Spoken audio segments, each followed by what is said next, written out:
Okay, so a couple weeks ago, I had a dream where I looked up and saw a bunch of spaceships. Yes. And one I came down to sometimes me. have that without being asleep because I don't sleep anymore. That's awesome.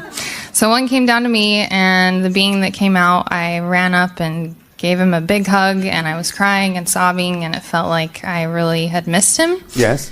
And I'm wondering, so I've connected with him through meditation. Yes.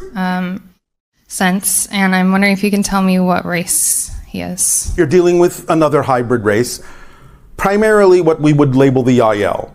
Okay. In any such encounters that are going on between you and extraterrestrial beings, you will usually find that you will have at least one counterpart in that society that will be involved in the encounters so that they feel familiar and are a reflection of more of you.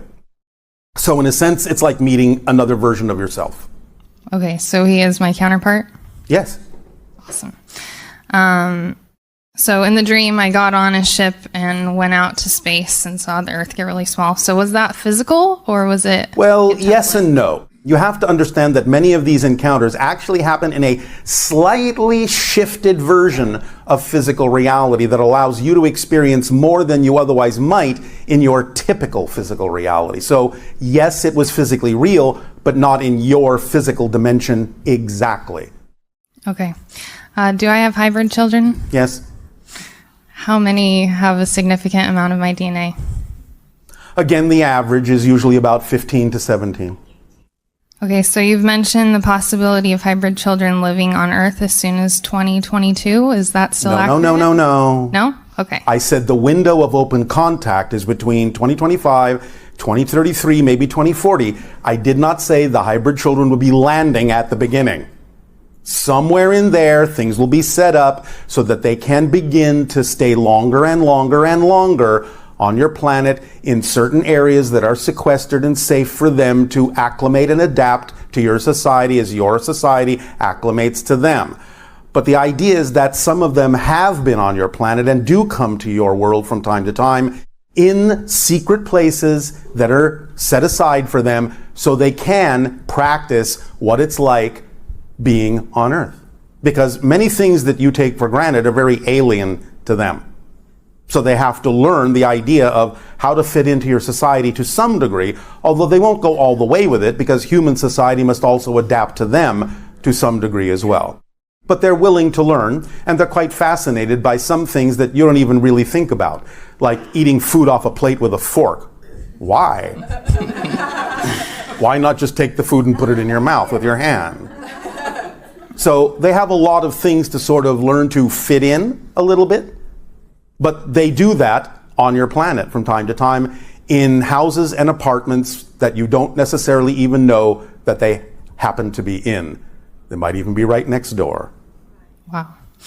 Okay, so I wanted to talk about being a bridge to the higher dimensions. Yeah. So when I'm meditating and I can converse and see in my mind my hybrid children, Yes. What reality is that? And what does that look like on their end for... Well, again, you're communicating through that slightly altered reality that we just mentioned. And therefore, they're receiving it, in a sense, sort of telepathically from you. Okay. So is it helpful or important to be making these emotional and like relationship connections with them? Is it helpful and important to you? Yes. Well, then the answer is yes. Okay. Because they will feel the importance to you. And that will allow them to begin to identify and empathize with those feelings and understand them more clearly. Okay. So earlier this week, I had a really powerful meditation where I felt like I was speaking with you. And was that really you, or was it just... You're just tapping into the vibration that you recognize as our collective consciousness through your own higher mind. So what you were doing, which is what you're doing right now, was speaking a little bit more clearly to your own higher mind, using us as a filter or a mask to do so. Okay. And what is my vibration?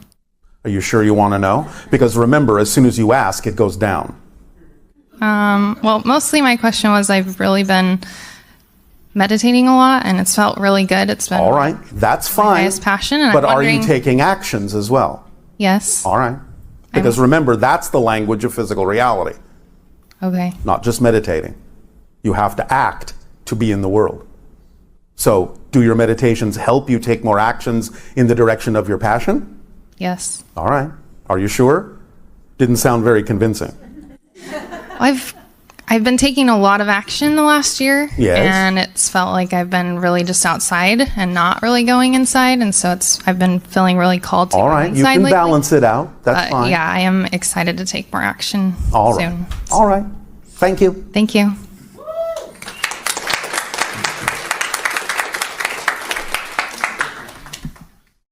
Thank you, beloved Bashar. And good day to you. Good day to you. Speak up, please, so that all may hear you. I've been listening to you many years ago, and I'm very grateful to be here. All right. I've been doing a lot of work inwardly for self to grow and to become more of who I am. Yes. And I'm creating a sacred of meditation in my house with people that coming over. All right. And I do believe with water and air and all the 7 things that you've been provide tonight. The thing is that I've been asking is about my son, that he's back in my house and he stay all night with the heater, and he doesn't really drink enough water. And if you have a way for me to What are you asking? Should you tie him down and force feed him? No. Well, just that have you had conversations about why, and does he actually feel like he's not getting enough? he would listen to others but not to his parents, I guess. Have you had a conversation about why he doesn't listen to your advice? Usually kids don't listen to their parents. That's not the case on my planet. I know, but here it's a little bit different. Well, I understand that. But do you also understand he may have his own path in life? I totally agree with you. All right. The thing is that, like you said... I have a suggestion for you. Okay, thank you. Let's call it the Santa Claus effect. Yes? Yes. Leave a pitcher of water and a glass out for him when you go to bed. Maybe in the night he will sneak over and have some water without you necessarily knowing about it. Okay. Thank you. Yes? Just give him the option. Don't tell him what to do. No, and you're absolutely right. I do that. I just put... But you leave water out? Yes, I do put water. When you're not around? When I'm not around? Yes, when you go to bed, yeah, leave water out. Okay. So that you're not around, so that he can have it when you're not around. Okay. You understand? Yes. All right. Yes, and for the heater that is a whole night long, and there's no air in this room, no windows open, nothing. Is he cold? He always said that he's cold. All right. But then there's no air at all for all There night. must be some, or he would suffocate. Remember, that's the first basic need, and without air, you'll probably be dead in about 2 minutes. Yeah, but I can see that he has like the eyes swollen. I can see he's very fatigued and... All right. Well, have you had a conversation about the fact as to whether or not he enjoys that feeling? I do, but as I said, that he doesn't listen to his I didn't parents. say that you had to say something he had to listen to. Okay. I said, have you had a conversation about whether or not he enjoys that effect? If he's enjoying that, Yes. Ask him. Look, your eyes are kind of puffy and swollen and so on and so forth, and you seem very tired. Do you enjoy that feeling? I'm just curious. okay, I will ask him You that see? for sure. Then it's not about him listening to you. It's about you paying attention and giving him options to respond in the way that he prefers to respond. Okay. Yes? Yes. All right. And again, he doesn't have to answer. Just pose the question. He'll go through it in his mind, and maybe he'll decide that he needs to make different choices to have different consequences. Mm-hmm. But you're being the one that's imaginative enough to simply get the ball rolling in his own mind without making him think he has to listen to you. Mm-hmm. Do you understand? Yes. All right. You need to be a little bit more imaginative, and we don't mean this in a negative way, a little bit more sneaky. Oh. So that you can inspire him to think about things without him feeling that he is being told what to do. Okay. Do you understand? Thank you. You just have to exercise your curiosity. Because again, if that really is his path, if that's something he believes he needs to do, then the only thing coming from you in your unconditional love and support is, well, I'm curious. Do you find that sensation interesting or enjoyable? Or let me know. I'm kind of curious. And then walk away. You don't even have to finish the conversation.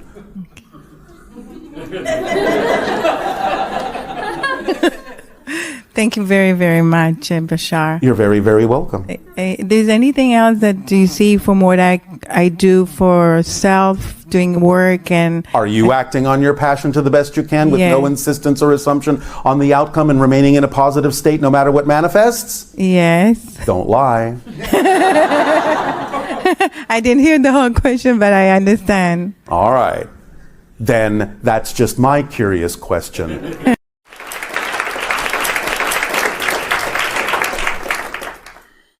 Hello, Bashar. Andrew, good day. I have a few questions. Speak up.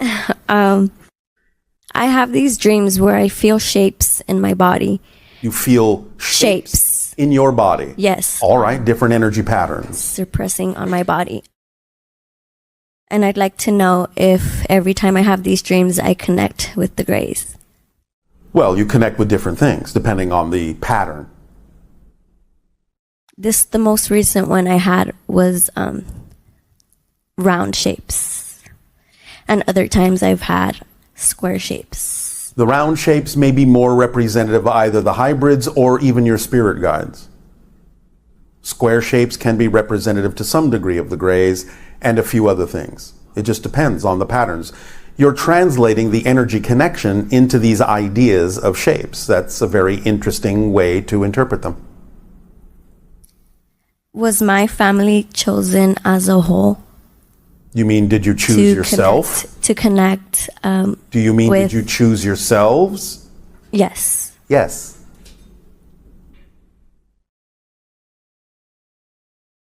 A young lady mentioned earlier if she was talking to you. Is your response does it apply to everyone? In general, yes. There may be some exceptions, but they're very rare because it's not that anyone needs to talk to us unless we have these particular kinds of encounters. The idea is that it's training you to learn to talk to your own higher mind.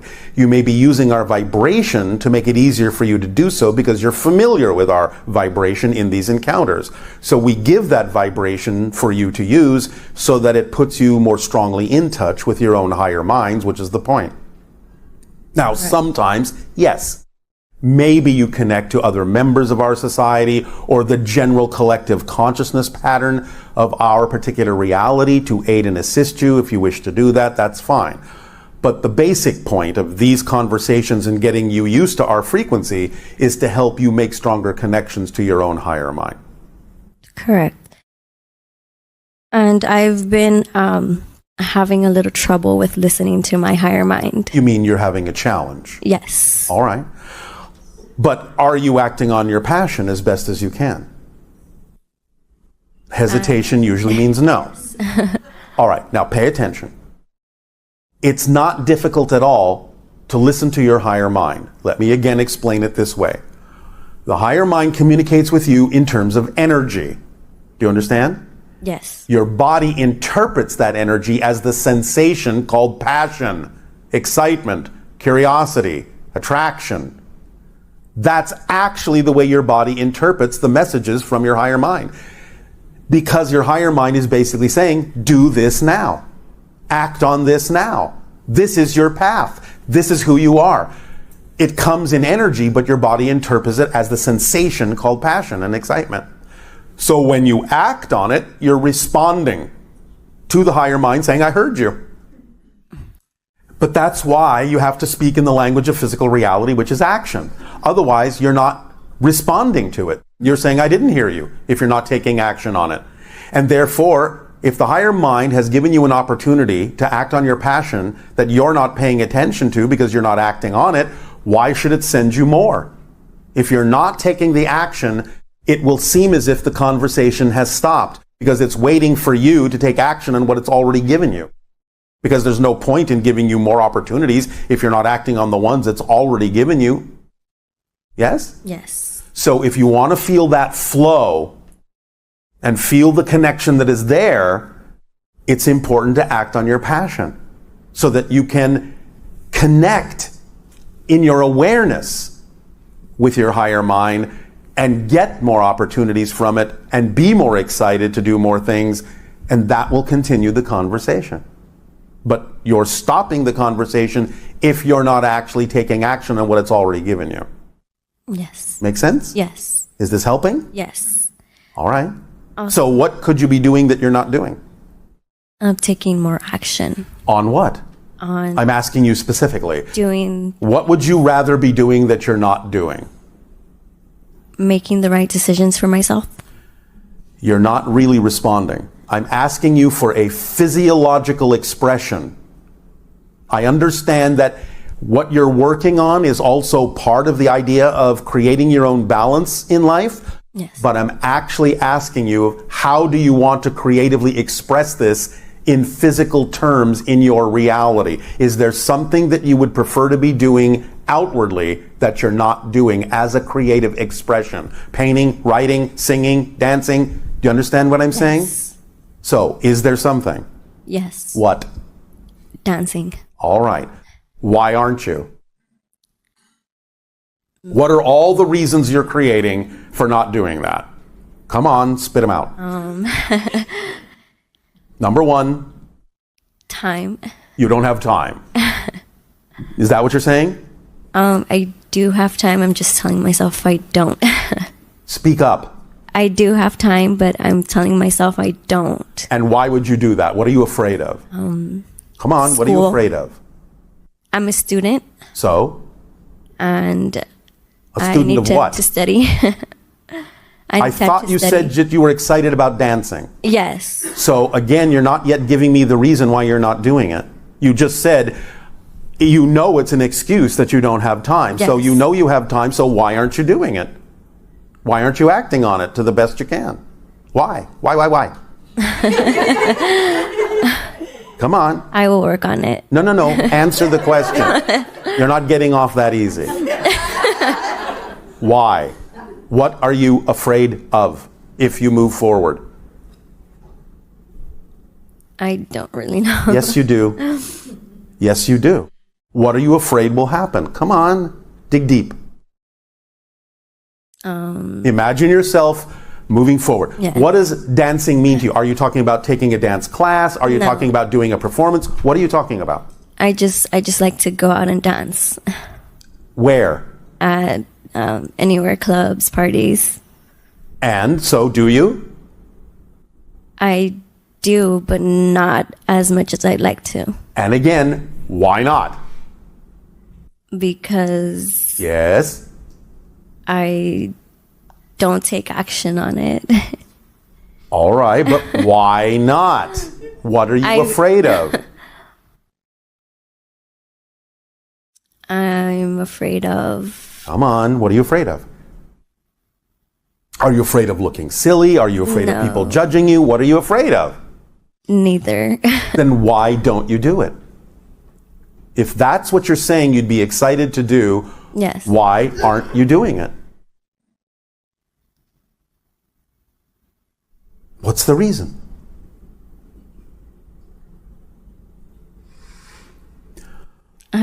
We have all the time in the world. I mean, What's the reason? Give me a reason. Doesn't have to be the reason. Give me a reason why you're not doing it. because I take the time to, rather than to go out to go dance, I take the time to study. Can't you do both? Yes, but lately I've been having trouble managing my time. I see. Usually, again, When people experience a challenge managing their time, it usually means it's because you're doing something you don't prefer to do, or you're doing something you do prefer to do, but not in a way you prefer to do it. Because remember, what's the second tool in the kit? The organizing principle of synchronicity. What that means is, if you do the things that you really are passionate about doing in the way you're passionate about doing it, synchronicity organizes the time for you. You don't have to manage it. It's automatically managed by synchronicity, bringing you the opportunity. It lasts just exactly as long as it needs to, and then it gives you an indication that there's something else you need to be doing that's also another representation of your passion. So you need to examine all the things you're actually choosing to do. Examine honestly whether or not they really are representative of your passion, or if they are, examine whether you could do them in a way that is more representative of your passion other than the way in which you're doing them. So when you say things like, well, I need to study, are you studying about something that you're passionate about or not? Yes. All right. Is there a way you could go about studying that is actually more exciting than the way you're doing it? Yes. Then do that. Remember, when we talk about acting on your excitement, all the components have to be in alignment. What it is you're doing, how it is you're doing it, with whom you're doing it, where you're doing it, why you're doing it. It all has to be aligned.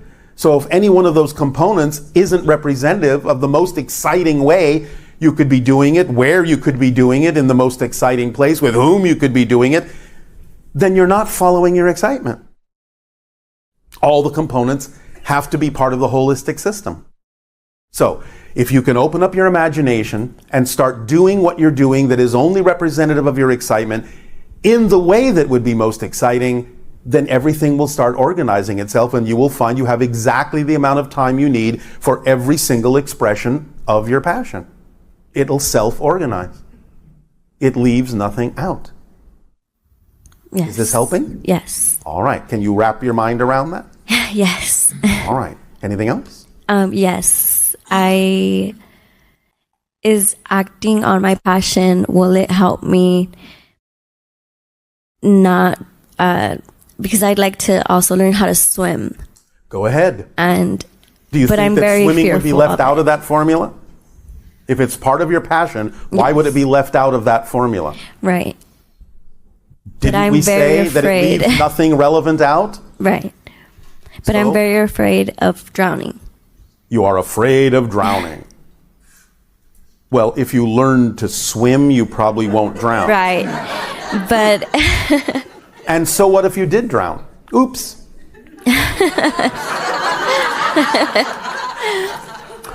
Again, pay attention. Organizing principle means everything is organized, which means if suddenly you are learning to swim and you find that you're having a little bit of difficulty, a little bit of a challenge, guess what might happen?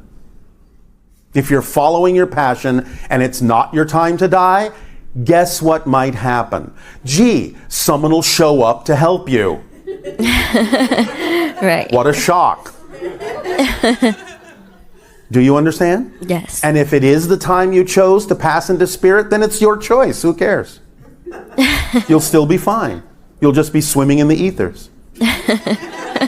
But if it's not your time that you've chosen, then synchronicity will bring you what you need to allow you to experience an expression of your passion. If that means someone may come along to help you, or something else may happen that allows you to know that you'll be all right, including an awareness of common sense. Yes? Yes. Because common sense on your planet isn't common. So in other words, don't allow yourself to get caught up in things that actually don't make sense. If you're learning to swim, don't start in the deep end. Yes? Yes. All right. So let certain things simply be obvious. And that will be in alignment with your passion. Yes. Don't get confused about the idea of, well, it's my passion to learn to swim, so I'm just going to jump into a roaring ocean in the deepest part of it. When I don't know how to swim, then you're not really following your passion. Not really. because you're not allowing yourself some common sense in there as well. You follow me? Yes. You're actually making a choice to increase the probability of death. Now, some people can do that and be okay, but that's an exciting path that they've chosen. If it's not your path, it's not your passion to push yourself to the limit, knowing that you want that level of challenge, that is part of your path, then don't do that. Know who you are, know yourself, and then everything will be fine. Yes? Yes. It's all right to take it a step at a time. That's perfectly fine. You don't have to push yourself beyond what it is your belief system says is appropriate for you. Remember, you're all eternal beings. What's your hurry? Yes? Yes. All right. But do give yourself an opportunity to act on your passion when you can. Yes. And then eventually it will prove to you that it always works. All right?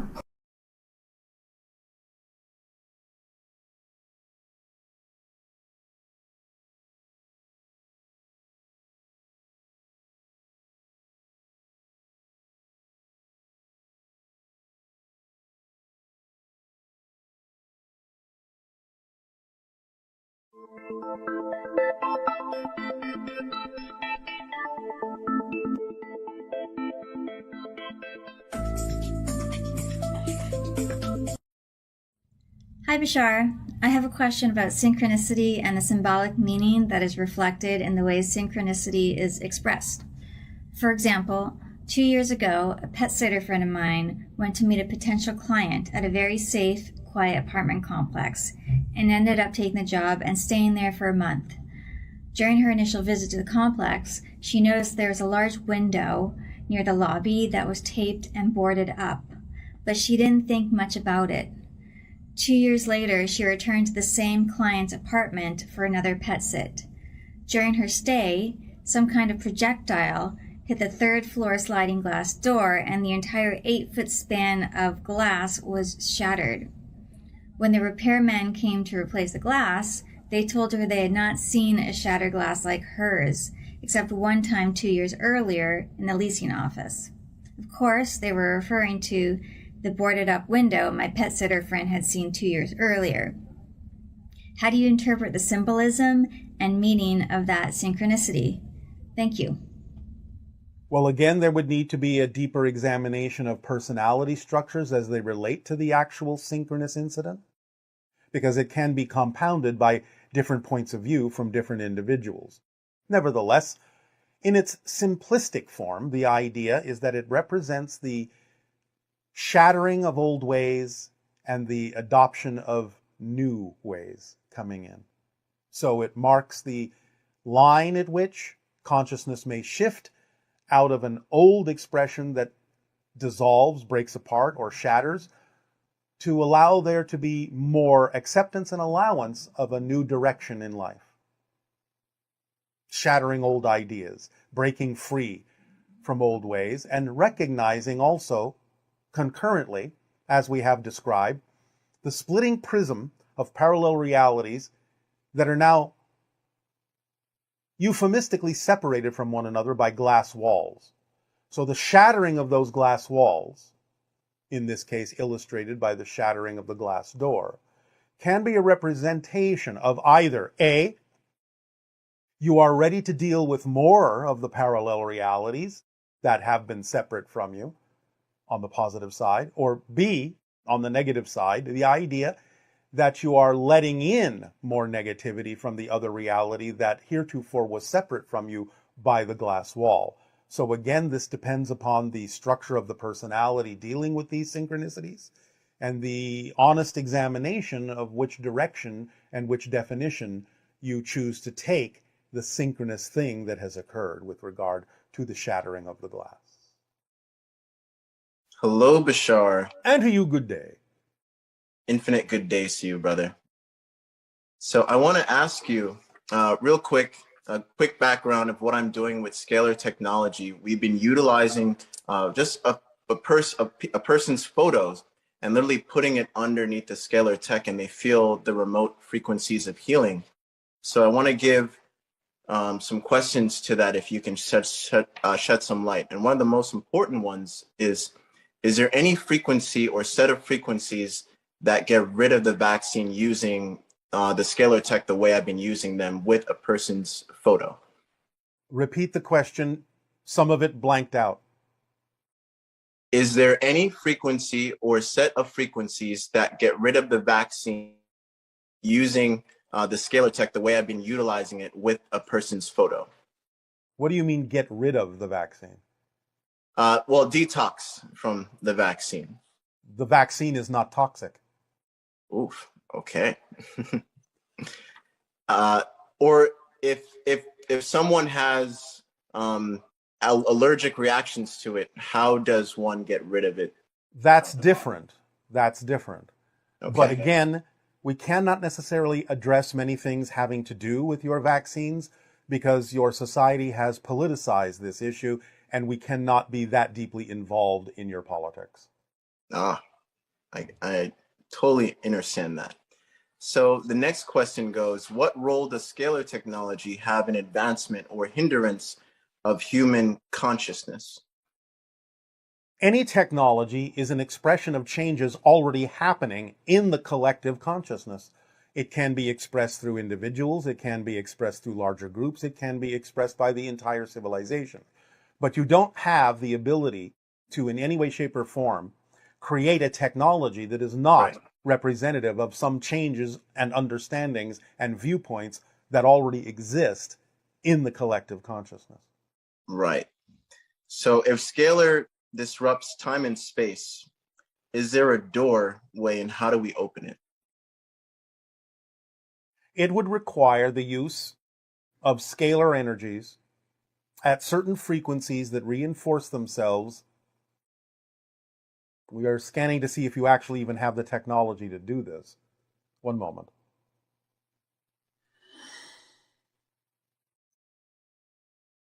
All right, well, the only thing we can provide at the moment is, do you have the technological ability to go through scalar frequencies from lower to higher? Yes.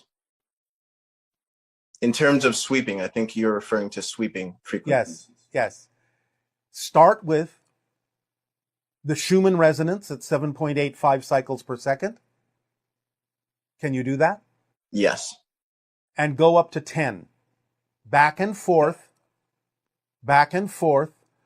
over the time frame of 15 seconds and 15-second intervals for 15 minutes. This will begin to entrain receptive consciousnesses in a way that will allow their consciousness to open up and align with certain kinds of vortex and portal energies so they can more effectively and easily connect to different dimensional energies that may be of assistance in raising their frequencies to the point where it can eventually alleviate the idea of certain frequencies of toxins, certain frequencies of allergens in the body, but again, still, as always, must be something that their belief system will allow them to know can work. Nevertheless, that's the technological side of it. The rest is up to them as to whether they are attracted and gravitate toward utilizing that particular permission slip. But going back and forth over 15-second intervals from 7.85 to 10 for 15 minutes of an exposure to that individual can assist them in helping to align their frequencies and energies, if they are so willing, to higher frequency dimensional energies that can be of assistance in aligning their cellular structure. That's all we can give you on that. Thank you so much. And I want to ask, what role does alchemy breathwork specifically play in the category of breathwork to the collective consciousness moving forward?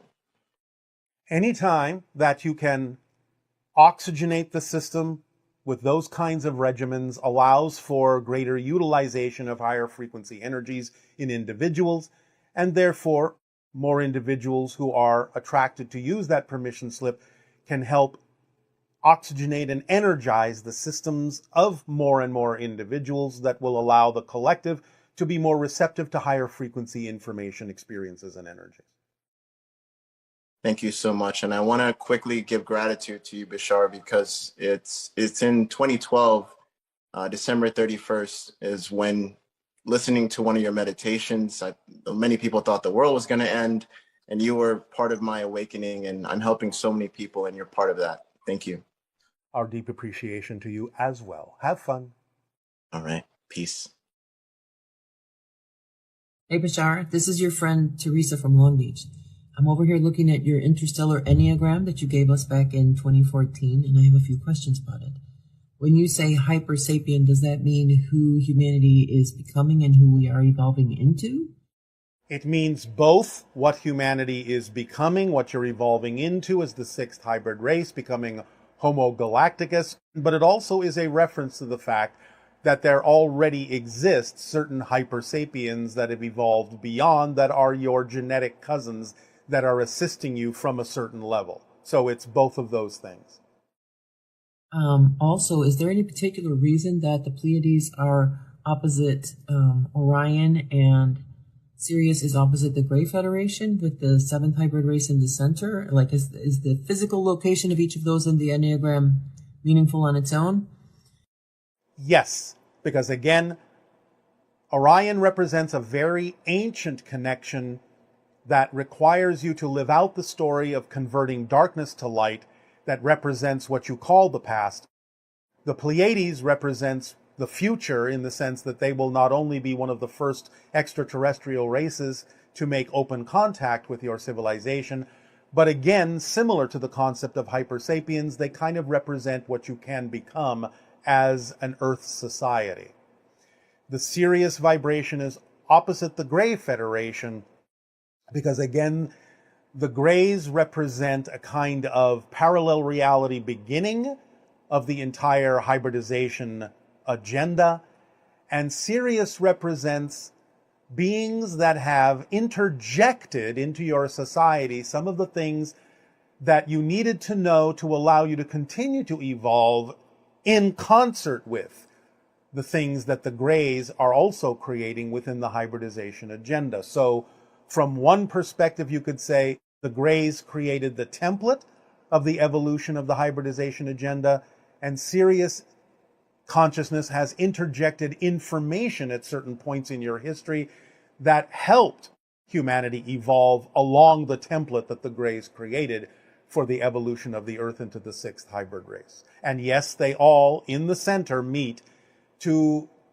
imply that ultimately, when the sixth hybrid race exists, then all of the hybrid races will interact in a way that will allow for the creation of the seventh hybrid race, the Anuhet.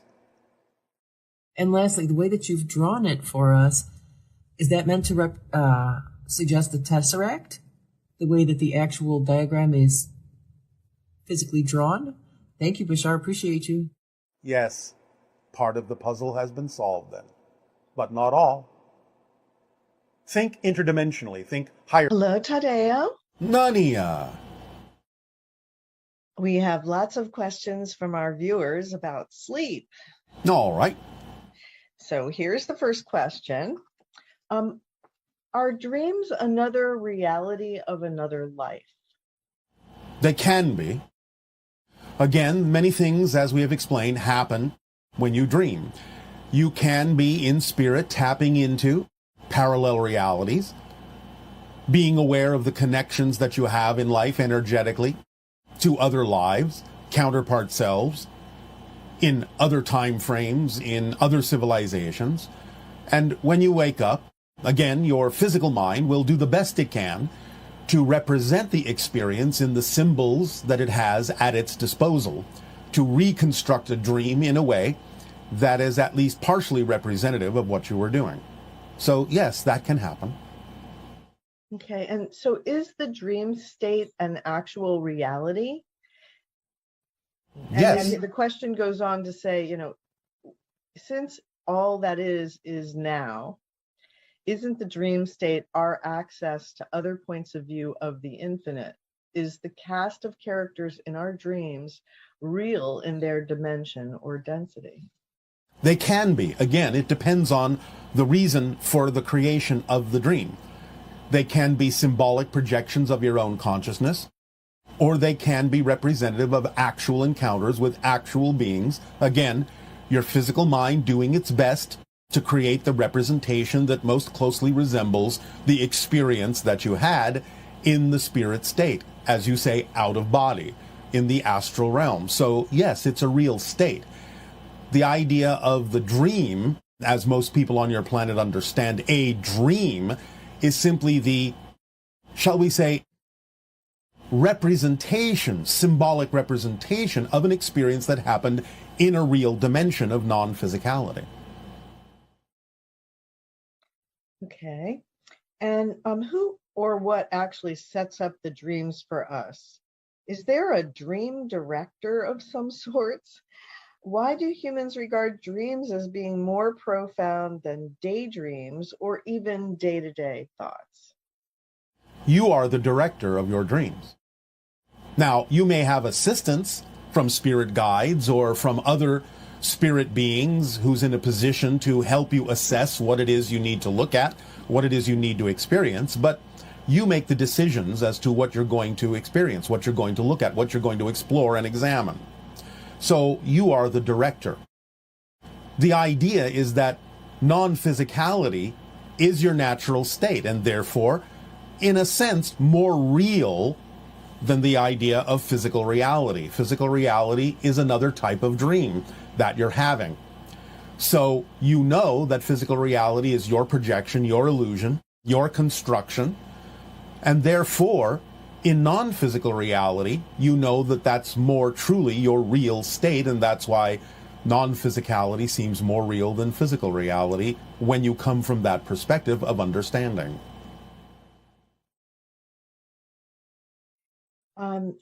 Here's another question. I don't seem to dream in color like others.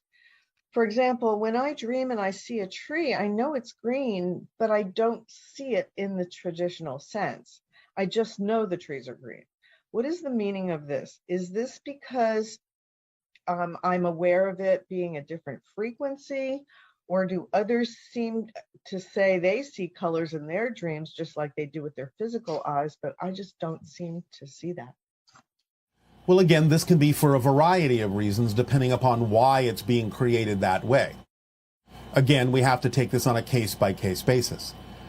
But sometimes when you're exploring the idea of the expansion of consciousness and you start to realize that physical reality isn't real, you may not need to see the colors because you're simply attempting to see the projection itself, the electromagnetic energy itself that you are using to create the reflective objects that you call physical reality.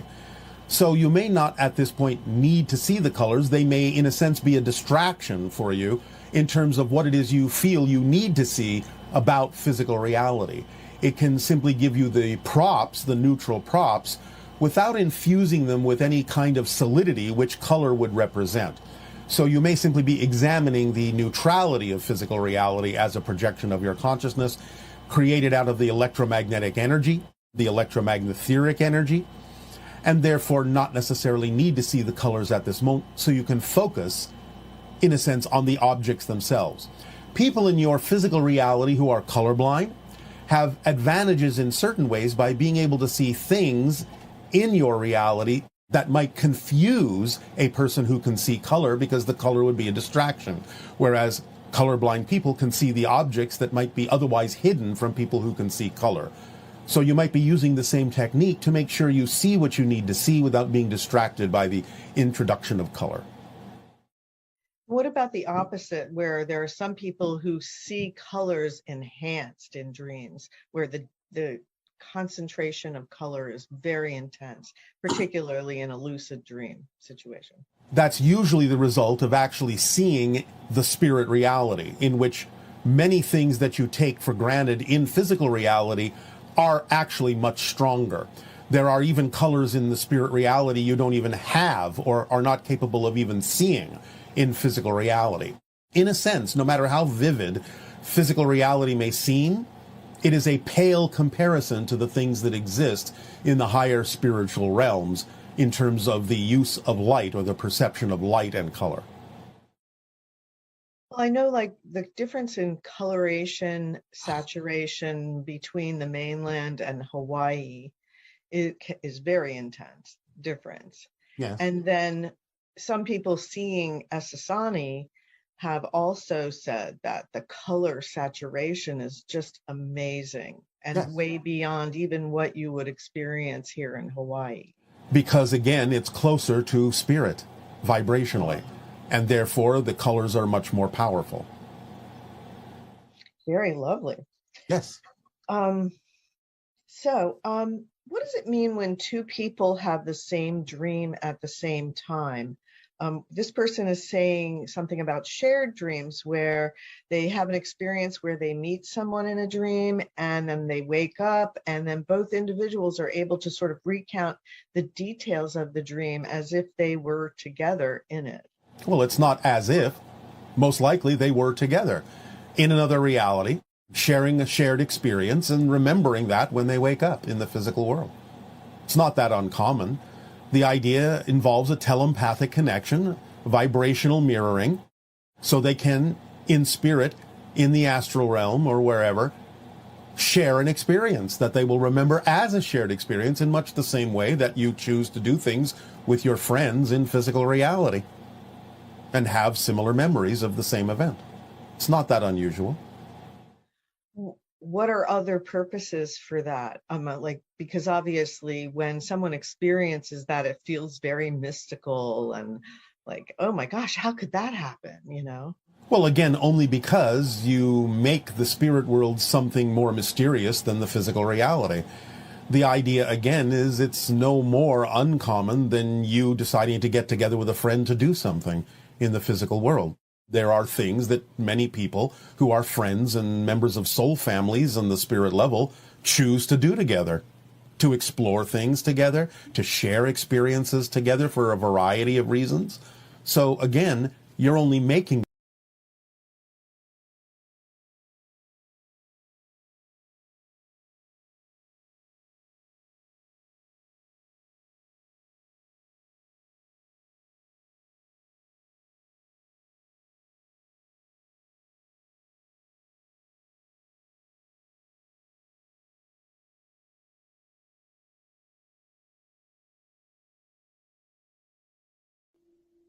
in being all well and good that you provide whatever help you can and assistance you can, where you can. That being said, will you be all right if you discover that there's nothing you can do? Yes. Are you sure? I have no choice.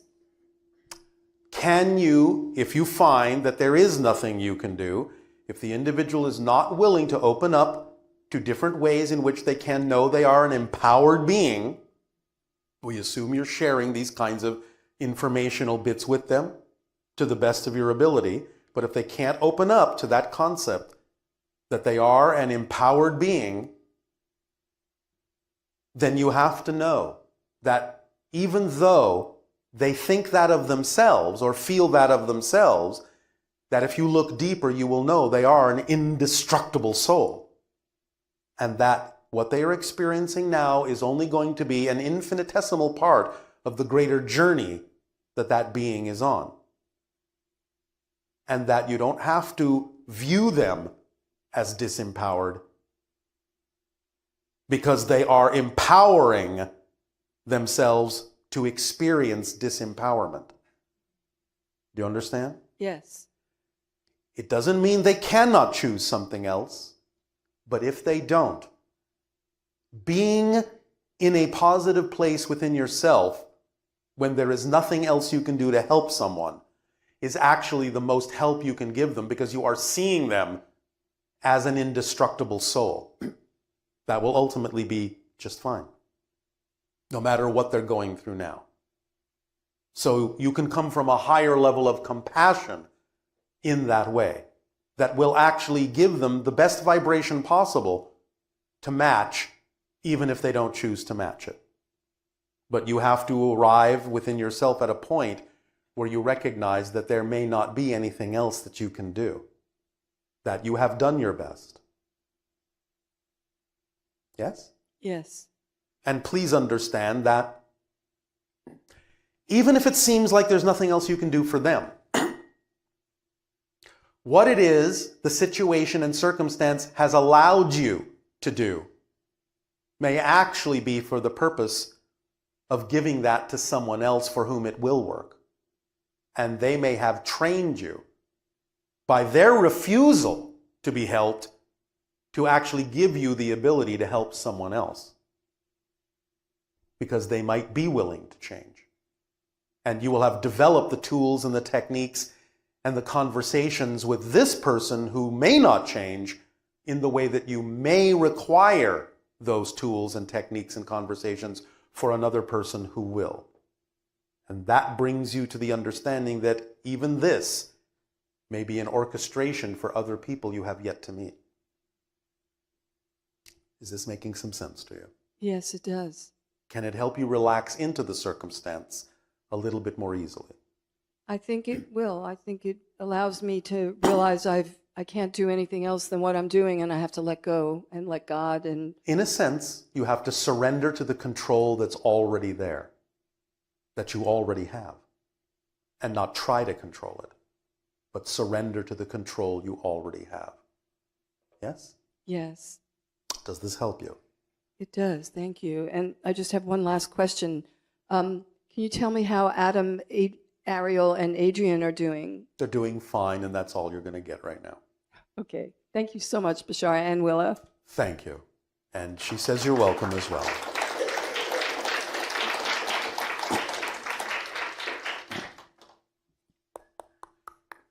Hello, Tadeo. I sensed you coming, Nania. You did? Yes. Oh, that's so cool. Do we have time for a few questions from Ustream listeners? We do. Okay. The first one is, you mentioned that there are other ships besides your own position above Sedona around the Earth. Yes. So where are the others located and what is their purpose? Again, like us, they are helping to adjust energy waves in certain vortices around your planet to aid and assist in easing the transformation and transitions that you are going through at this time, if you are willing to tap into the vibrational energy that we are flowing into those vortices, the grid of energy around your planet, to help balance out the transformational energy. Not only above Sedona, but above what you call Shasta, above what you call Haleakala, above what you call Fujiyama, above what you call Kilimanjaro, above what you call Everest, above what you call Chimborazo, above what you call many different areas on your planet. Yucatan,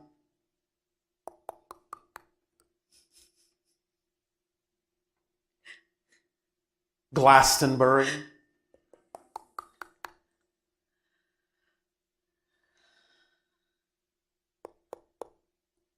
Ayers Rock,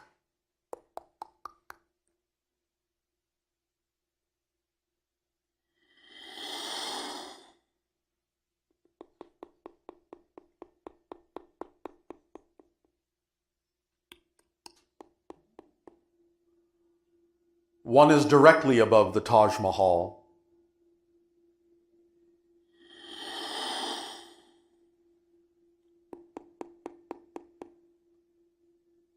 One is above Crete.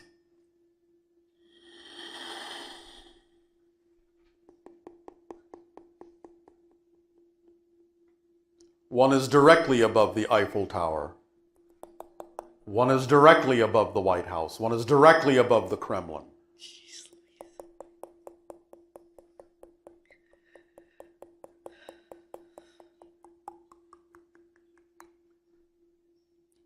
One is directly above Cairo. One is directly above the North Pole. One is directly above the South Pole.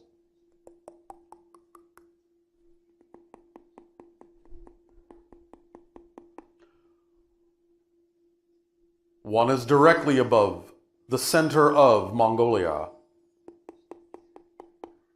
One is directly above Beijing.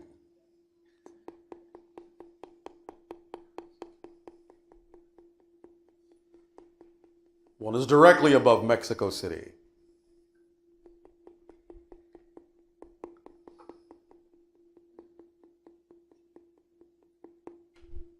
One is directly above La Paz.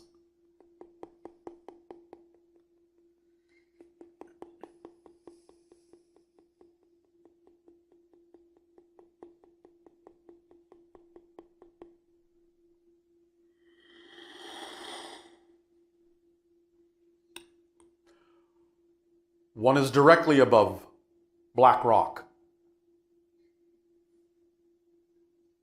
You call this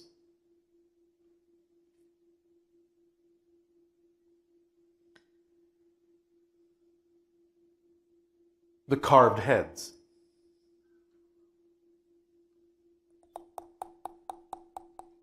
You call it Mount Rushmore, but it is Black Rock.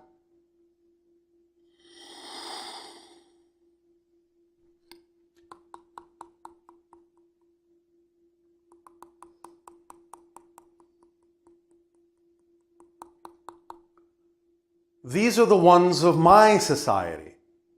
There are hundreds more from other civilizations. What other civilizations?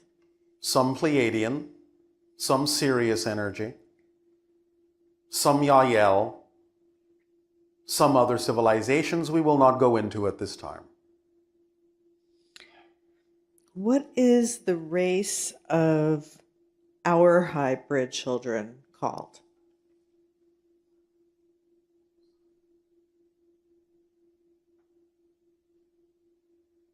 They are still deciding if they should have a name.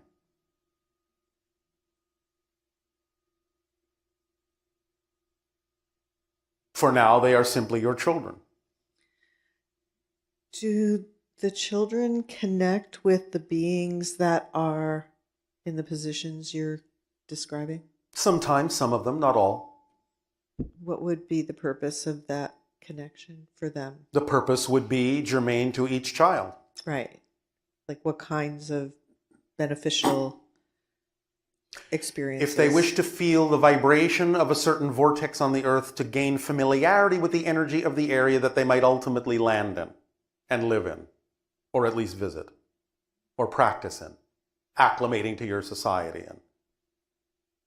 Similar to us going and visiting a foreign land and being imbued with the vibration of that location? Yes. And so is there a way that we can act as conduits for the children to see through our eyes? You can by being in those locational vortices and thinking of them and opening up to their arrival. Yeah, and we can engage with them in playful ways. Yes. It is up to you to use your imaginations in this and your permission slips. But always wondered about that, like other beings, do they sometimes look through our eyes, especially if we're having... In a manner of speaking. In other words, they match certain frequencies that give them the same perspectives that you have. That's what looking through your eyes means. It doesn't mean they're literally in your head looking through your physical eyes. Yeah, it's more like if you come to a scene and something is so incredibly beautiful and you just want all of creation, I guess, to enjoy this amazing and thing those that you're wish seeing. to tap into that vibration will, and they will have a similar perspective and a similar experience, of course, in their own terms. I get the feeling it's almost like that's a natural component of creation. It is. That there are others that will enjoy the scene too, either, but it's not like they tap into your mind. I mean, how does they it match your work? frequency. And then they're seeing Then they have the their own same version of the thing experience. that Yes. you're seeing. Well, not identical, but their yeah. own version. Right. It can be sometimes so similar you can't tell the difference, but sometimes it can be very different. But it's the experience they need to have of that. Because basically it's a frequency of information that's coming to the person in a sense. Yes. And the other person Because will everything is see. information. Right. So the other person's mind will create a version of it, just like in a dream, where Yes. we translate experiences we're having on another level Yes. into symbols that we can understand here, but it's not a Yes. one-on-one necessarily. Correct. So, and that's very connecting to realize that when you're in a state where you're perceiving amazing, unique, beautiful things about Earth, that there are others that can share in that. And Yes. And the children wish to remind all of you that everything is a symbol.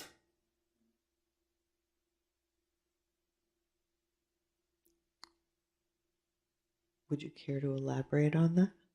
You mean everything is, yes. Everything yes. is a symbol. Because it's all just energy. A reflection. Yeah. That's all. Everything is a symbol. And that's why we're responsible for the dream that we're dreaming, right? And symbols are a language.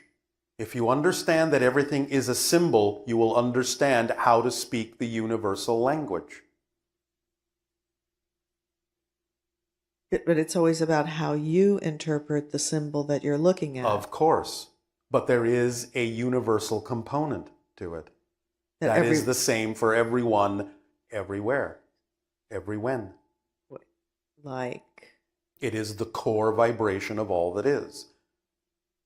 That is always at the center of every symbol. And when you understand how to read the symbols that are your own reflections, you will understand how to tap into the universal language. And the universal language is the vibration that you call unconditional love. Oh. Huh. It is actually a language. It is a vibrational language. You can learn to actually speak it, in a sense. You can learn to express the universal language. Just by understanding the symbols that you create in your reality and how to relate to them. Yes, and tapping into the core of each symbol, which is the source. Okay. The primary frequency of existence. Yes.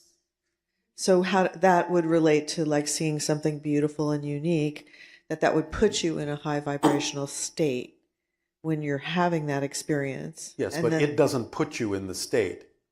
You choose the state. Because of the way you're interpreting. So that you can have the experience. Remember, it's the other way around. You have to be in the state to have the experience.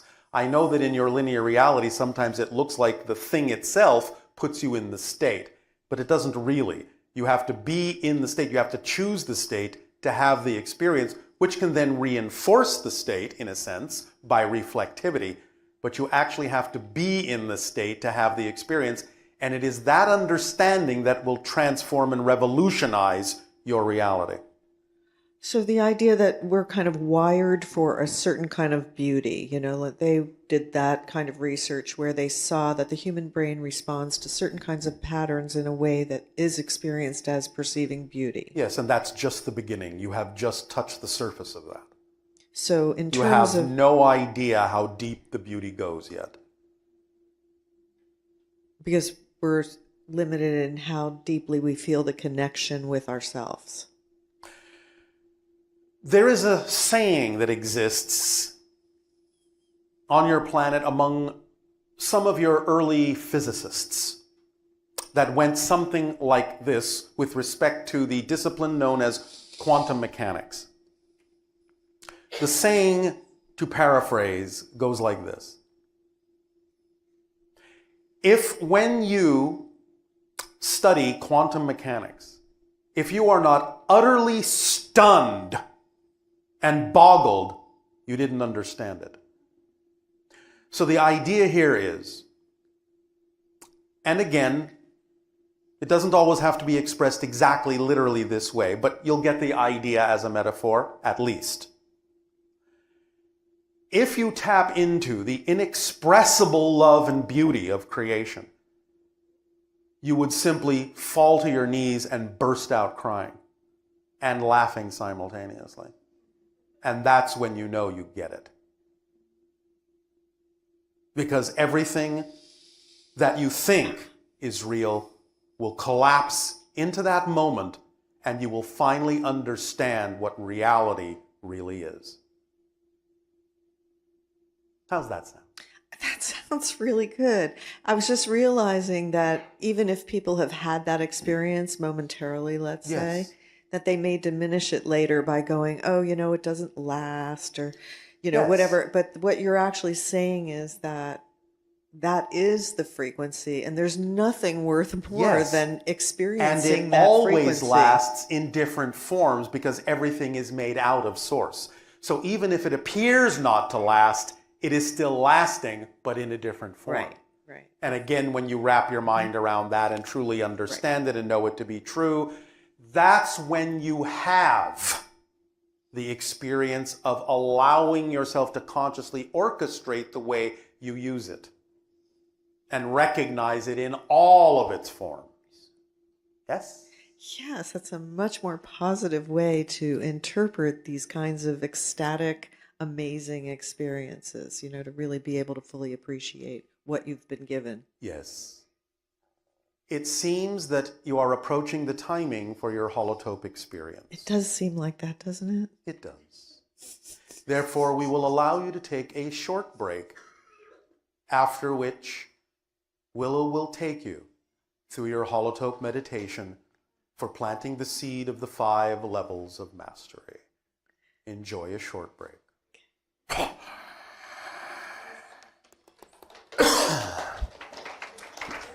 How's it going? Yeah.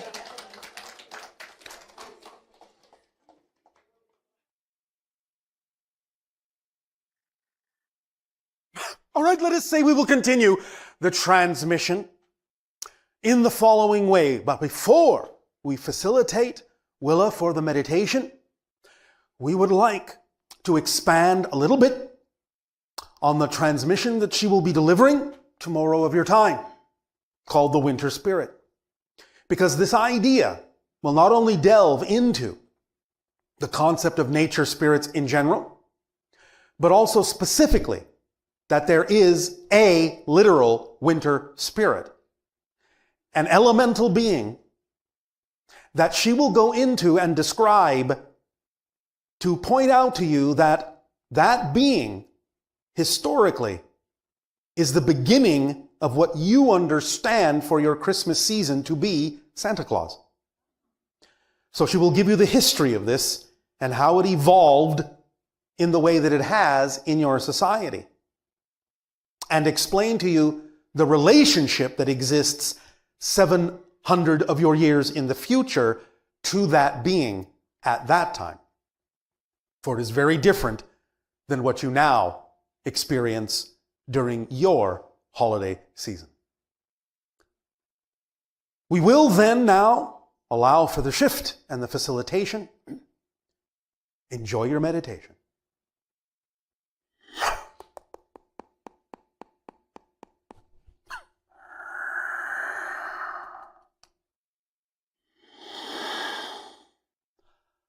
Are y'all having a good time then?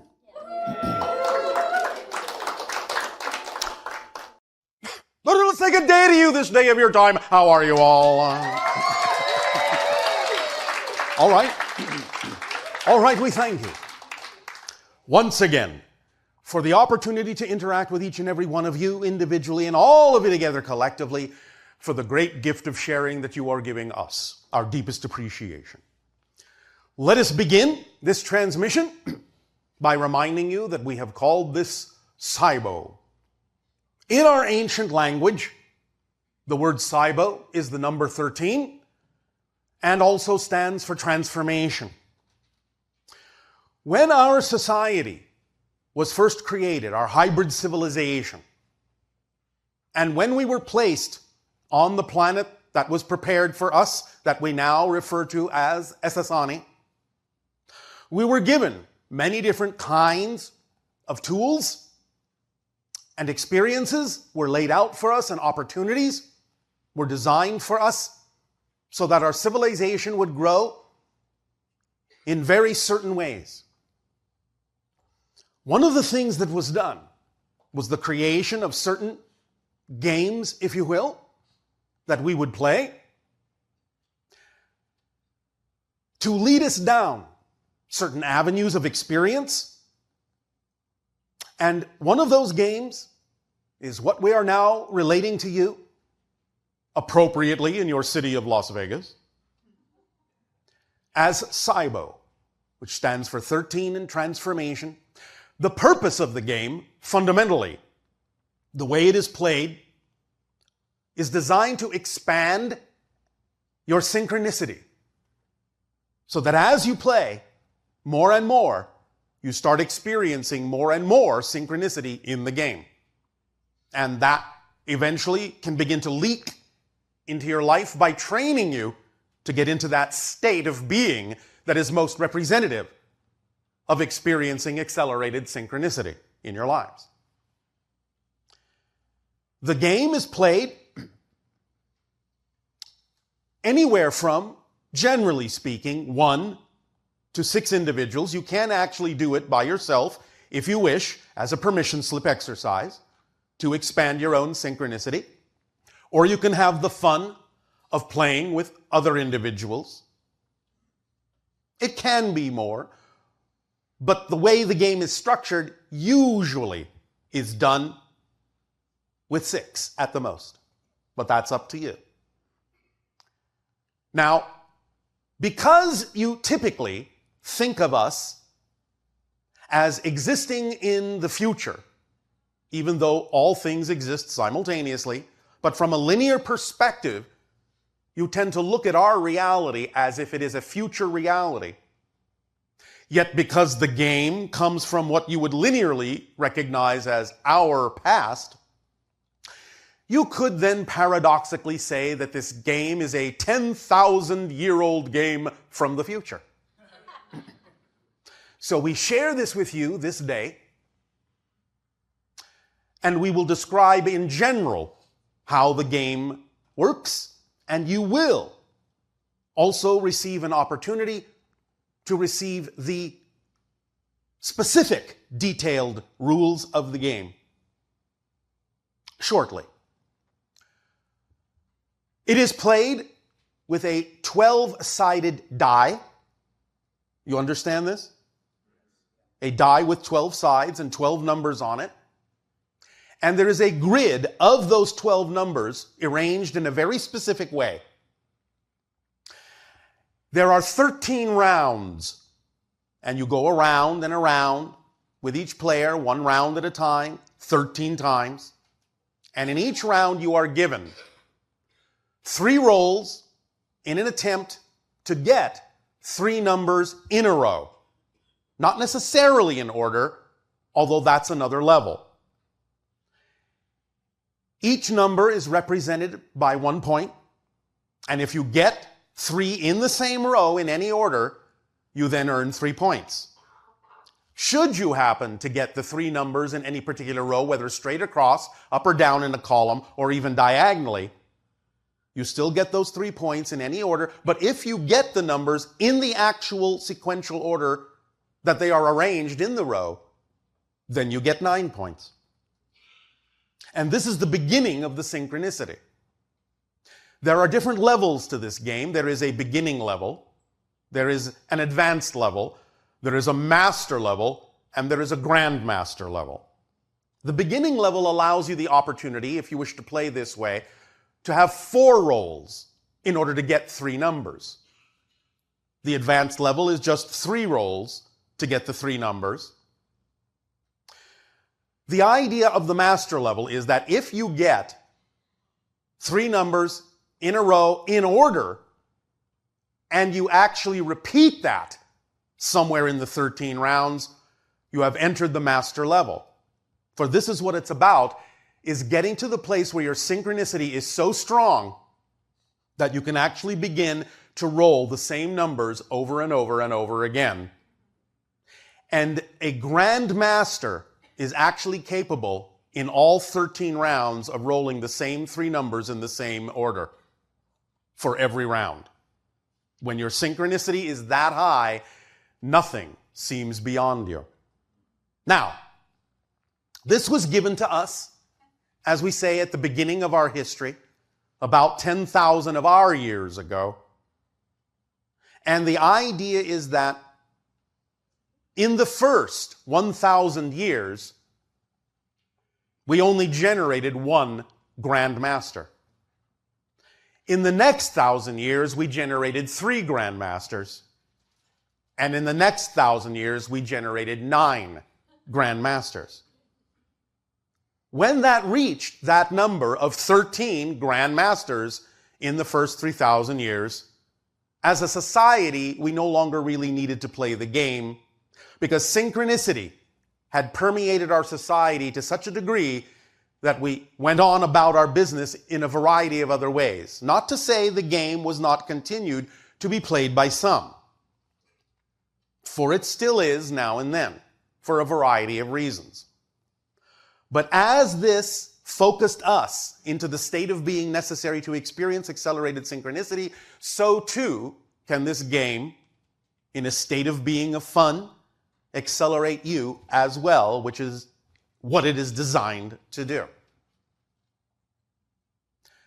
You will be again given more detailed instructions for exactly how the grid is laid out, how you keep score, how you allow yourself to perpetuate and accelerate and expand your synchronous experience in the game. The idea of the being that we have from time to time also assisted in channeling through to you that we name Saibo is actually named Saibo for this reason. He is one of the few grandmasters of the game and is able, when playing the game, to actually, in every single round, roll exactly the same 3 numbers every time. He is one of the few grandmasters that still exists in our society, and over the last 7,000 of our years, there have only been 5. But again, not because it's that difficult, simply because after the first 3,000 years, we went on to other things and expressed our synchronicity in a variety of other ways. So we now share this game with you so that you can begin to experience this as well, if you wish. You don't have to. It doesn't have to be your particular cup of tea, as you say. But it is fun. And again, being appropriate for your location of Las Vegas, even though this will not necessarily exactly be in the instructions that you will receive, the game can be played with betting, if you wish. There will be a separate set of instructions for that at another time. But you will receive the basic detailed instructions for how the grid is laid out, how you roll, how you take turns, how you keep score, and everything you need to know to begin your experience of synchronicity with this particular permission slip.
So, speaking of synchronicity, we remind you that synchronicity, in a sense, is your linear space-time way of demonstrating that everything is one thing, that everything is connected, that everything is an expression of the same one thing, the all that is. But because you have chosen to focus your consciousness in linear space-time, then synchronicity is one of the few ways you have of being shown that that is true.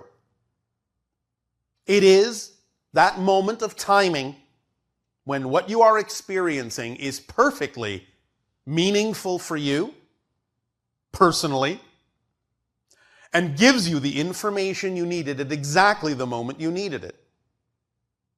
When all things come together within you, when you are standing, in a sense, at the crossroads of your consciousness, you experience the synchronicity that demonstrates that all things are one, that all things are connected, yet you still experience it in linear time, in a linear way.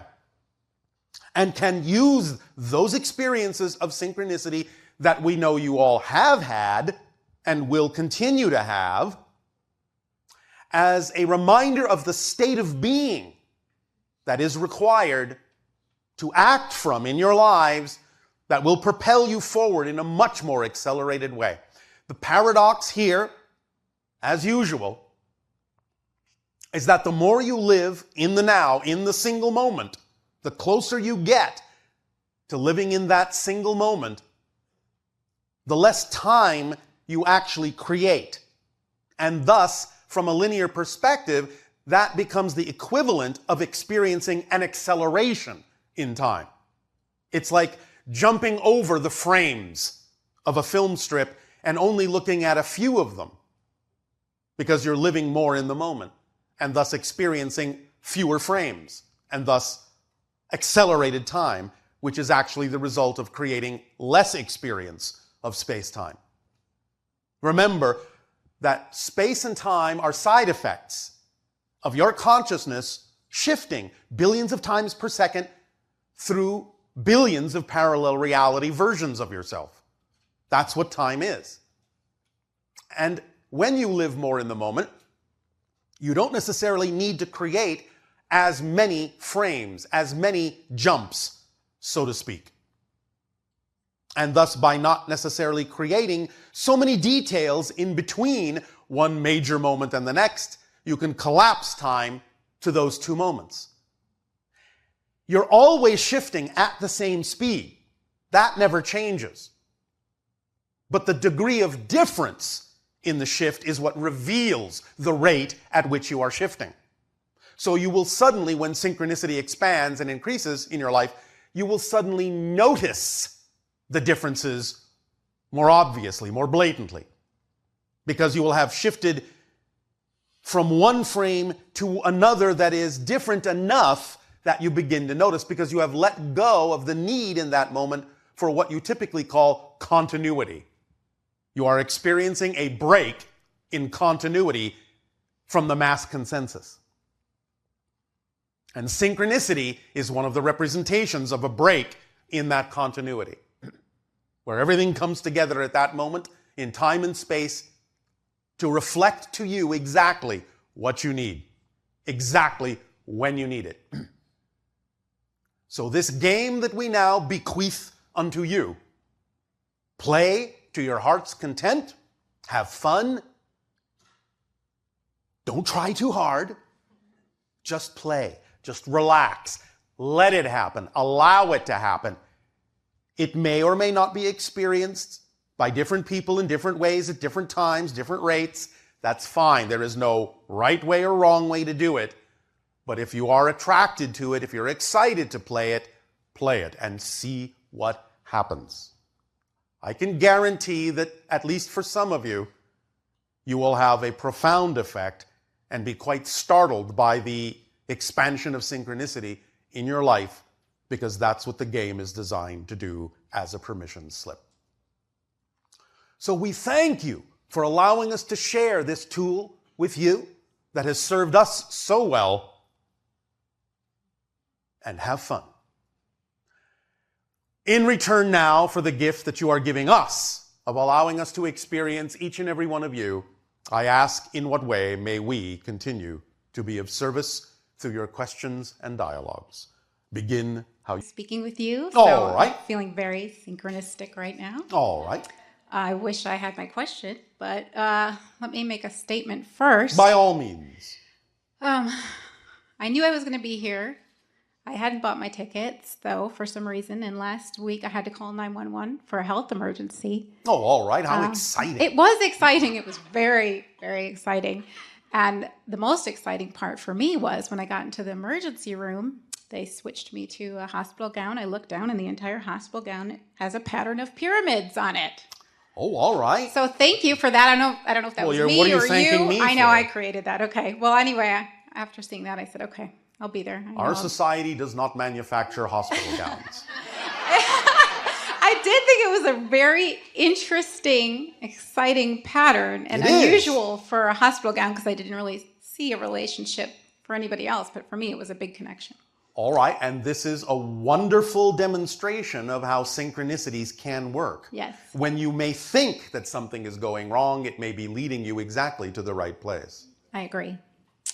So on that note, Yes. the issue that I went into the hospital for was an accelerated heart rate, arrhythmia, Yes.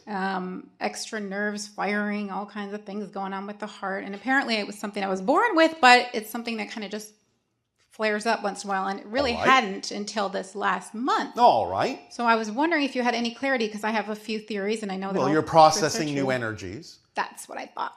Okay. So does that mean... You're taking yourself to a new level, and therefore your body has to adapt. So it's like ascension symptoms. Yes, it can be. Okay. Does it taper off, or we're always ascending so it gets more and more, or we just get acclimated? That particular experience may not necessarily always need to happen as you get used to the idea of the ascension. As there is less resistance in your body and your neurological structure, it may no longer react that way eventually. Because then you can become more superconductive along your neurological net, and there will no longer be as many restrictions or obstacles in the neurology that would cause that kind of jittering to happen in your system. I feel like a hummingbird a lot. All right. So do you have any advice on how I can better acclimate the energies so that I You can know get our off advice on that. follow my highest excitement? Act on your highest excitement to the best that you are able with zero insistence on a particular outcome. Okay. That's the whole formula. We understand that many people in your society conveniently forget the third part. Yeah, and I was going to say that kind of answers my one question about the political race right now. So all right. I won't even... But I will ask this question, even though it's a future-forward question. When you said everything will change, I know that everything is already changing every second. Of course, but we are focusing on the idea that sometimes changes are backed by the energy of the mass consensus to such a strong degree that it creates a kind of crossroads in your collective energy. And this is what we are sensing coming up in the fall of 2016, where there is an opportunity and a high degree of probability for many different kinds of things in your society to begin to exhibit real change in certain ways. Some of them will be obvious, some of them will not necessarily be obvious at first, but could be traced back to about that time. So it is a nexus point, it is a crossroads point, and you will see what happens. Would you say that it's connected directly to who becomes president, or would you say... That's simply one of the side effects. Okay, that makes sense. Would you say that we are... I heard another channel, I want to say Adronis or Andronis, mention that we'd be making a big shift into fourth dimension. Some of us would be making a big shift into fourth dimensional reality during that time. You are already in the fourth dimension. What is meant is that you are shifting into fourth density, which is a different idea. Okay, yes. So is that related to the big shift, the big change? Yes. Okay, so there's going to be... It's an acceleration point in your ascension through the process of going from third to fourth density. It's a major point. It's a major threshold. Is there a specific date, or it's just a phase? The State of the Union. Yes, I can't wait for it. Well, you have to. I know. Well, not really, because it's kind of now. Anyway. It is now, and if you feel like you can get into the vibratory state where you can access all the information that will be given at that time, by all means, don't let us stop you. Okay. Thank you. Another question was, I specifically remember, this happened a few times in my life, but I specifically remember driving the car. I was pregnant at the time. Another car comes to sideswipe me.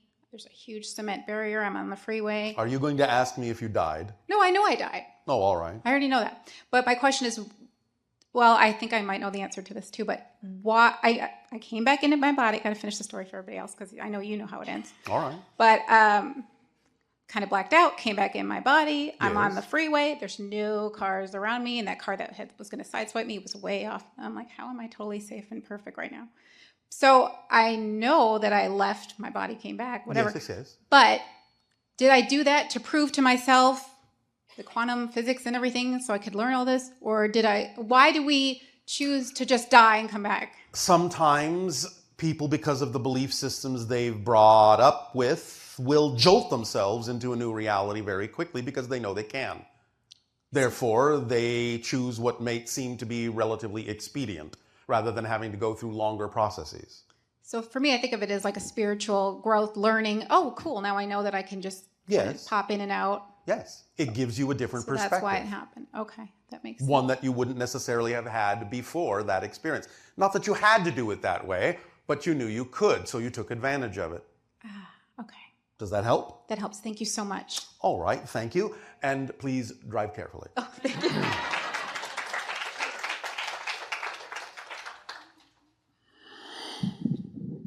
Hello. And to you, good day.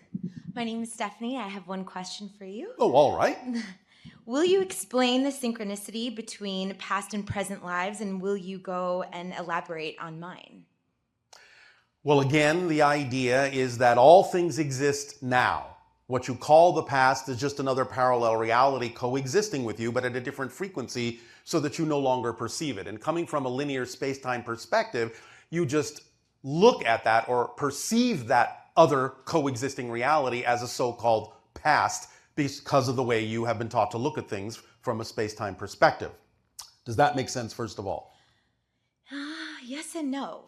What is the no part? So are you trying to tell me that... I'm not trying to tell you anything. I'm telling you things. Are you telling me? Are you telling me that I'm essentially just living still through my past life? Is that what you're explaining to me? What I'm saying is, like the analogy of your television programs, when you are watching a particular television program, you know that at the moment you're watching that program, there are hundreds of other programs playing at the same time, yes? Correct. All the other lives are going on at the same time. It's just that you're tuned to this channel now. You follow me? Okay, yes. But you still have bleed through connections energetically and informationally from the other lives. So the synchronicities that happen in this life can sometimes be representative of the connections you have to other simultaneous existences of other people living in other time frames, as you call it, who actually do exist at the same time. And you may be drawing on their experiences and their information to help you in this life in the same way they may be drawing on your experiences and your information to help them in their lives. It's like a concurrent, interconnected web of information between all the lives that exist at once throughout creation. But depending on the way you look at this, you might consider them to be in the past or the future, even though they all exist at the same time. So when there is that bleed through, when there is that overlap, when you become more aware of the connections that exist, sometimes you can experience that as synchronicities in your life, or even just inspirations and ideas that you don't know where they came from. You understand? Yes. Sometimes they can come from your higher mind, sometimes they can come from your guides, but sometimes they can come from other parallel existences. So am I drawn to people from this life that I've continued? Am I drawn to people? I know that it seems like you don't like the idea of past life necessarily. It's more Well, it's not that we don't like it, it's just inaccurate. Am I drawn to the same sort of people that I've always been in touch with? No, not necessarily. It depends on the theme you're exploring. The themes will determine what attracts you. Does that help you? It does. It helps me very much. Is that sufficient? Or is there something else? No, I really enjoyed that. Oh, all right. So did we. Thank you so much. Thank you.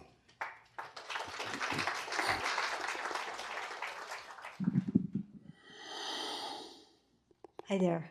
And to you, good day. Oh, it's so exciting to be here. All right, speak up and be bold so that all may hear you. Okay, well, yesterday I flew in an airplane from New York City to here. Oh, all right. Invited by a very good friend of mine.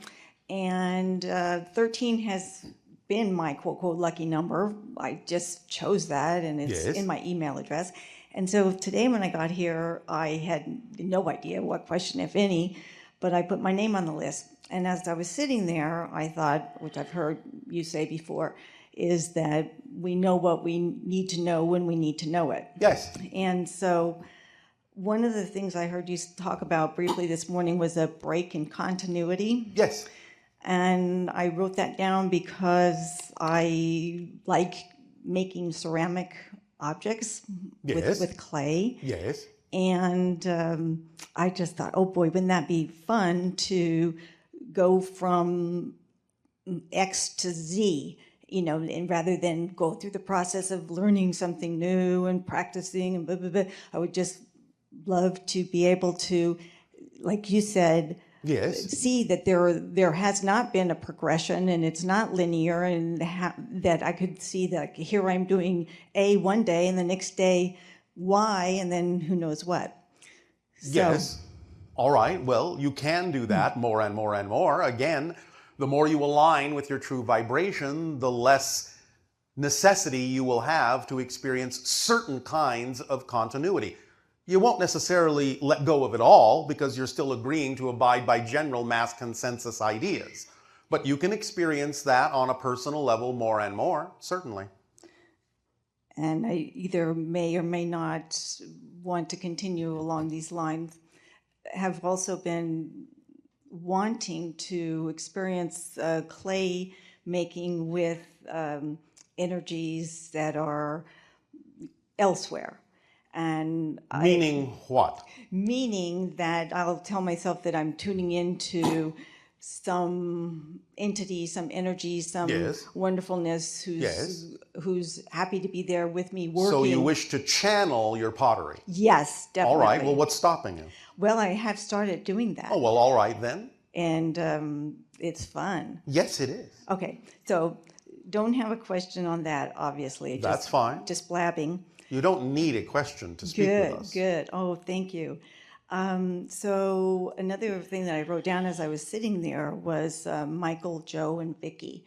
Michael's my nephew who murdered Joe, my sister's husband. Oh, all right. A couple of years ago. Yes. And so Michael's in prison. My sister vacillates between happy and not so happy. All right. And Joe, I feel and believe is helping from the other side. He is wonderful. He yes. Helping both of them. All of us. Yes. And on the theory, which I've heard, every death is a suicide.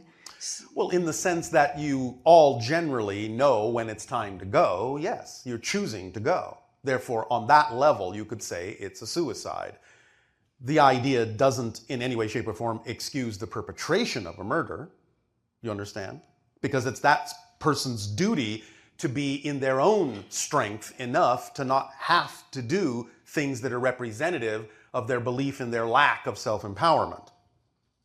Does that follow? You understand what we're saying? Not exactly. People do those kinds of things and perpetrate those kinds of acts on others because they themselves believe that they have no power. When someone is taught to believe that they are powerless, they will strike out in whatever way, shape, or form they can to gain what they think is a representation of power, but that's just a representation of powerlessness when they feel they have to dominate someone else. Do you understand? Yes. Therefore, Joe from the other side can begin to help both of them understand what true self-empowerment is. You understand? I do. I like that. Thank you. Yes. And I also, tying in with the break in continuity and with my nephew, I like the idea of his being able to have a reality that goes from one frame to another wonderful frame. Yes. So. Well, again, by aligning with your true vibration, by acting on your highest excitement, this is what allows you the greatest probability of experiencing exactly the frames that you need. Now, even when you experience something you don't prefer, You've still attracted it, and it's still what you need at that moment, because it's up to you to determine what you can get out of that experience that's beneficial for you. But we understand that the idea of staying in that state that you prefer to stay in is really the whole point. For a while, you're still going to be able, no matter what state you're in on earth, you're still going to be able to perceive circumstances, people, and situations that may be reflective of things you don't prefer. But understand that just because you can observe that doesn't mean that you have to be affected negatively by it. That's your choice at that point. So don't assume that just because you are aligned with yourself that you will no longer at this point see anything come up that's negative. That's not true. It's how you respond to it that makes all the difference, not that you never see it again. Remember, the true measure of change is not whether the outside world changes. The true measure of change is whether you respond differently to it, even if it still looks the same. That's how you prove you've changed. Because if you understand that everything is neutral and every circumstance can serve double duty, positive or negative, and create positive or negative effects in your life, then what need is there for any circumstance to actually look different if you know that your experience of it can be different based on your decision to simply be the state of being that you prefer? So you're no longer making the state of being you're in conditional on what's happening outside of you. Because when you make your state of being conditional on what's happening apparently outside, you haven't changed. And therefore, why should the outside look any different anyway? But when you truly change, because you don't care what the outside looks like, because you know that that doesn't affect your state of being, then you give the outside reflection the greatest opportunity and probability of actually reflecting the change back to you. Not that it has to, but you give it the greatest probability of doing so, because you don't care whether it does or not. Very good. Make sense? Totally. Thank Does you this so help much. you? Yes, and I'm looking forward to All right. playing the game. All right. Thank you.